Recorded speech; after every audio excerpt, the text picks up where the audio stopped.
You are back here in the dark waters with me. This story has come from a couple who have had a lot of difficulty in their marriage. Ladies, if you are listening to me right now and your husband is unemployed but he is constantly searching for a job, understand that that man is in a real sensitive emotional state. Yes, he is insecure. And if you want your relationship to last, do not do anything to make him any more insecure. Do your best to help him get back on his feet and then move on together as you are supposed to. Don't do what this couple right here did. It ended up with him almost being murdered by a dogman. Listen to my warnings and heed my advice, for I know all things.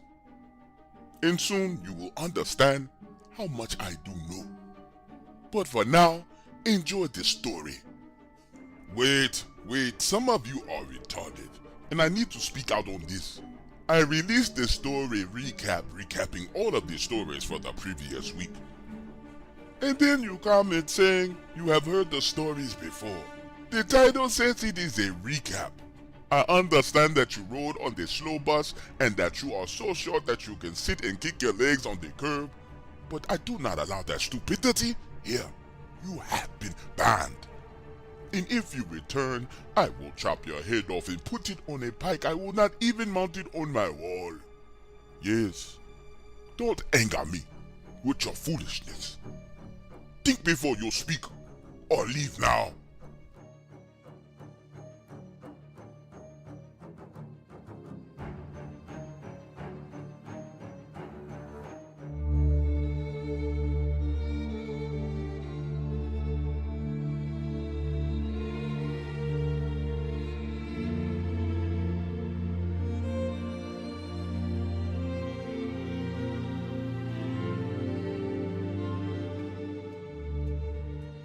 So before this happened, the whole Dogman werewolf thing, there was no way that you could have gotten me to believe that that was actually real.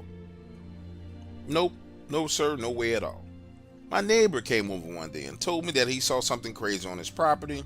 Now he was genuinely frightened and the man was scared to explain what he saw. And when he did, I'm not gonna lie to you, I wasn't rude, I wasn't but I wasn't exactly understanding either. Then I saw one of these things for myself. And as I was running away from it, I said, self, this couldn't possibly be real. I done moved into this damn house that I don't want to be in, and there's a damn werewolf out in the backyard. Now with that being said, let me explain a little bit about the situation to you. When this went down, for the previous 2 years, I had been unemployed. Lost my job and one of the factories shut down, and I was searching for something else. The issue was that every job that I was highly trained for was out of state. And in the meantime, my wife, who made good money, ended up getting a raise, and then she decided we needed to move closer to her job. And then, adding insult to injury, her boss allows us to live in one of his houses rent free. So when I first heard this from my wife, I had a terrible gut feeling. And I told her about it. I said, no, we need to stay where we are. We're in a good neighborhood. We have good friends. We don't need to go anywhere. But she insisted and insisted, then got an attitude, then stopped speaking to me. And finally, I relented and we moved outside the city of Houston to a small little area into a house that was owned by her boss, who she worked with closely on a daily basis.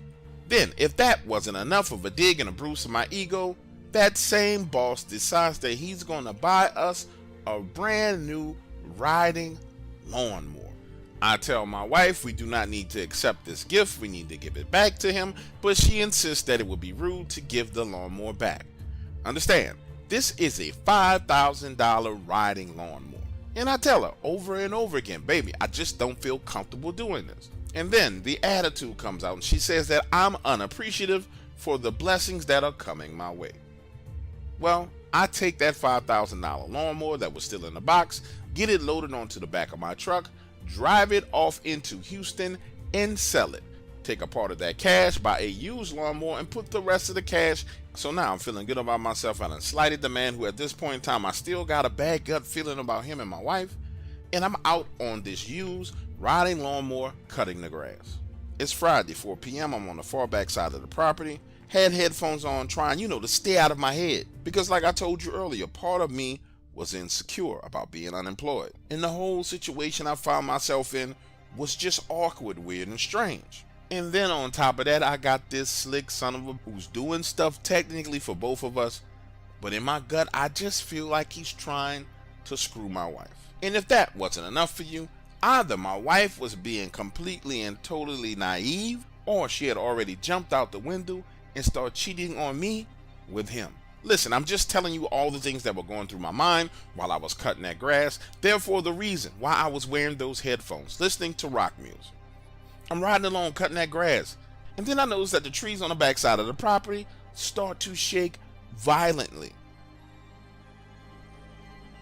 So violently that they look like they're going to fall over, and they're all shaking successively, moving away from me. Now mind you, I didn't believe in Dogman, werewolves, Bigfoot, none of that type of stuff at this point in time. But nonetheless, this was absolutely crazy to me. So I take off my headphones. Now I can hear this scratching in the trees, but it's moving further and further away.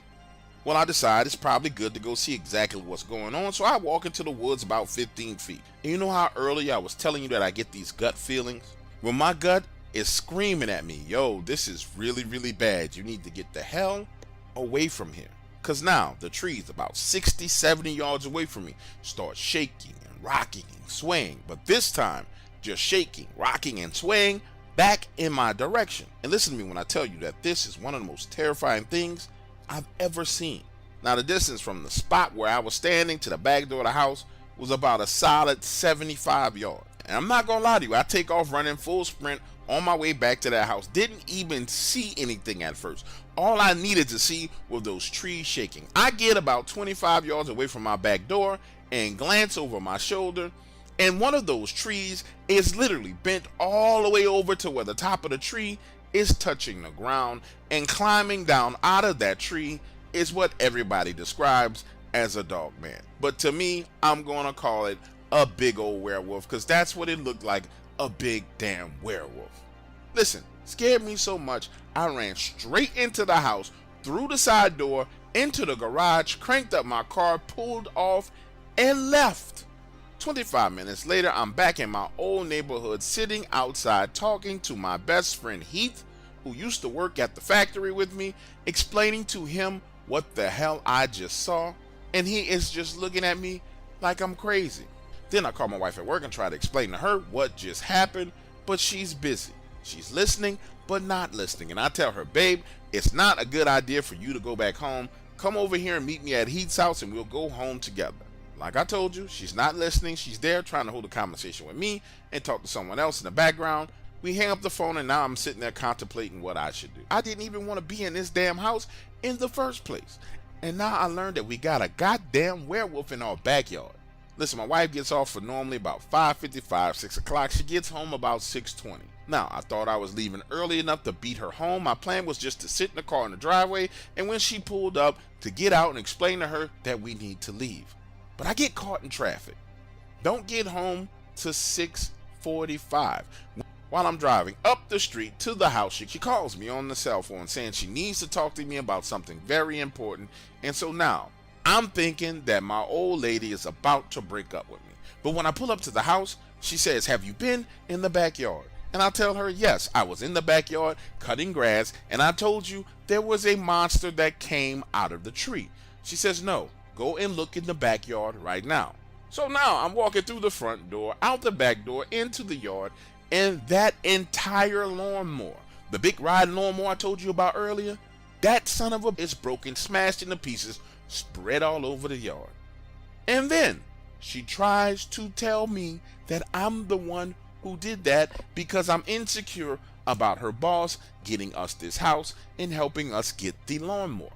Understand the scenario. I am standing with my back to the house, facing those trees where that damn werewolf came from. She is standing in front of me with her back to those trees where that werewolf came from. And I'm calmly saying to her, baby, would you turn around and look and tell me if you think that I could smash that thing into those little bitty pieces? So you're trying to tell me that I could take the propeller off the bottom of that lawnmower and bend it and stab it into the ground? Really? You think I'm that strong? Now, as we're standing there arguing back and forth, those trees begin to sway again. I see them way off in the distance. They're swaying, coming this way. So now I'm gently pulling her by her hand and saying, babe, we need to finish this conversation in the house. But she insists that we need to stand right here and talk this out. I tell her again, baby, I know you don't believe what I'm saying to you. I tell her, baby, I know you don't believe what I'm saying to you, but I'm telling you, we need to go into this house right now because there is some weird going on out here. Please listen to me and come in this house. Imagine the scene. The trees are shaking behind her and her voice is saying blah, blah, blah, blah, blah, because I'm focused on those trees. And I realize the only way to get this woman to come into the house is if I storm off. So I turn around and say, kid, I'm going inside. Stay out here if you want to.